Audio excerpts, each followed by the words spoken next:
was really impressed. I couldn't understand why I'd never heard of an organization that was doing such good work, and so I really did want to just throw myself into it. Calgary's Janet Brown on a recent visit to a massive refugee camp in northwestern Kenya, where Humanity and Inclusion Canada helps children with disabilities, children who have fled conflict zones. And Janet Brown joins us now. Hello, Janet. Hi, welcome Michael. to this Thanks different capacity. Thank you. Well, and of course, we know you as a regular contributor to the politics panel, but you're also a member of the Council of Governors of Humanity and Inclusion Canada. What is this organization? What drew your involvement? Well, I was approached by Humanity and Inclusion about a year ago to join their Council of Governors. And honestly, I had never heard of them, so I had to do some homework. And I was just blown away by what I discovered. They've been around for 40 years. They're serving clientele in 60 conflict zones around the world.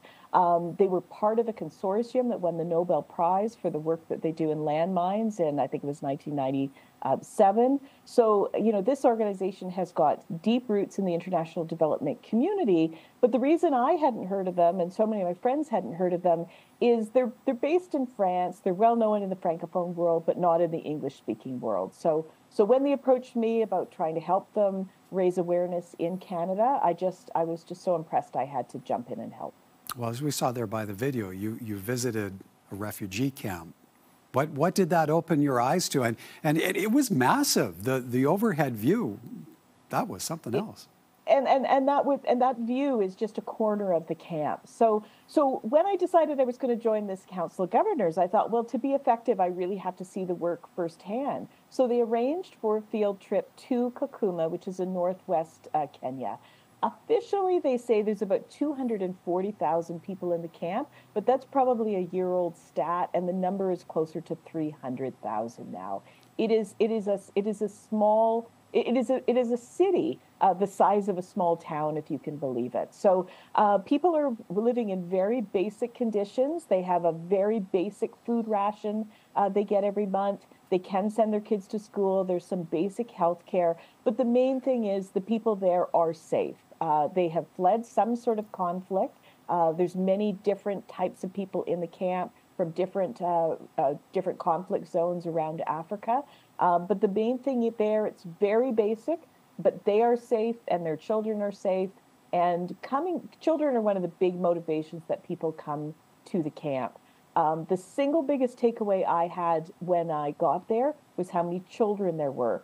I was kind of expecting a camp full of adults, but 60% of the people in the camp are children. And then there's this subset of children who are disabled. And Humanity and Inclusion is there to serve the needs of those disabled, those refugees with disabilities. So that assistance that you just spoke of there, that HI Canada is providing, what does that extend to?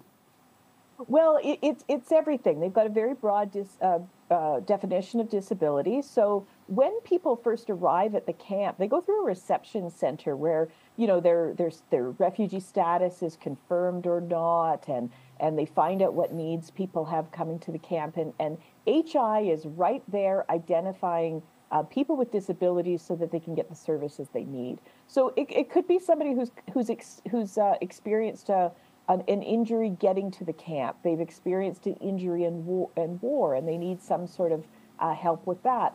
Other people become disabled in the camp. There's an accident or something that results in a disability.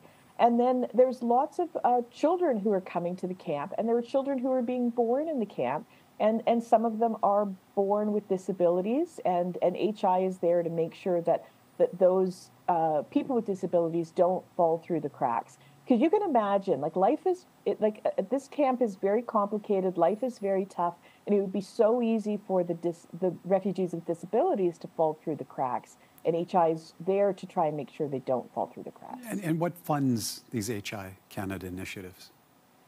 Are you asking me where the funding is coming from? Mm-hmm. Yeah, well, HI, and HI Canada is part of an international network. They rely heavily on funding from governments, international aid funds. HI gets get some money from the Canadian government. But of course, private donations are also really important as well.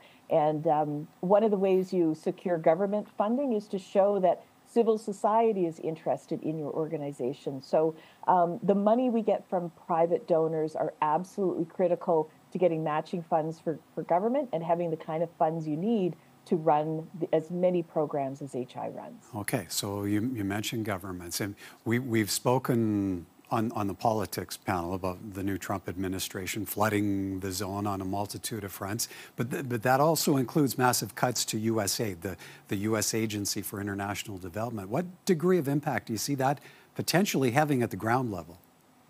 Well, when I was in Kakuma, I saw the Canadian flag on just about every project that was there, and that was really wonderful to see Canada's involvement. But you can't also help notice the number of American flags that are there and the USAID symbol, at the food center, at the hospitals, at the schools. So these cuts to USAID, they're absolutely devastating. It's heartbreaking to me to think what could happen in the camp if funding is lowered. As I said, people get a ration, but it's very meager. It's some grains, some pulses, some cooking oil. It's very meager. And if those funds are cut even further, it will really make life in the camp quite difficult. So USAID has said that they're going to continue with life-saving aid, and that's wonderful. But there are many things that go on in the camp that give people empowerment, give them a sense of safety and security. And if we lose funds for those things, like helping people with disabilities, it will make a very tough situation in the camps even tougher. If we bring this conversation kind of back full circle, HI Canada may not be on the radar of the average Albertan. Given your involvement now, how do you change that? Well, I'm just trying to raise awareness. I'm trying to talk to as many groups as I can. Our friend Dwayne Bratt had me come and talk to one of his international relations classes on Monday this week. So I'm just out there trying to spread the word. There's so much going on right now with tariffs. We're all so preoccupied. Our heads are spinning. And I just want to remind people that there's so much else going on in the world. And as stressed out as we are here in Canada with what we're having to deal with, just remember that all of this uncertainty around the U.S. government is playing itself out around the world, and I just encourage people to think about those who are going to be left behind, and if you can contribute in some way and help us, help these refugees, I think that would just be wonderful. All right, good to hear from you on this. Thank you kindly, Janet. Thank you very much.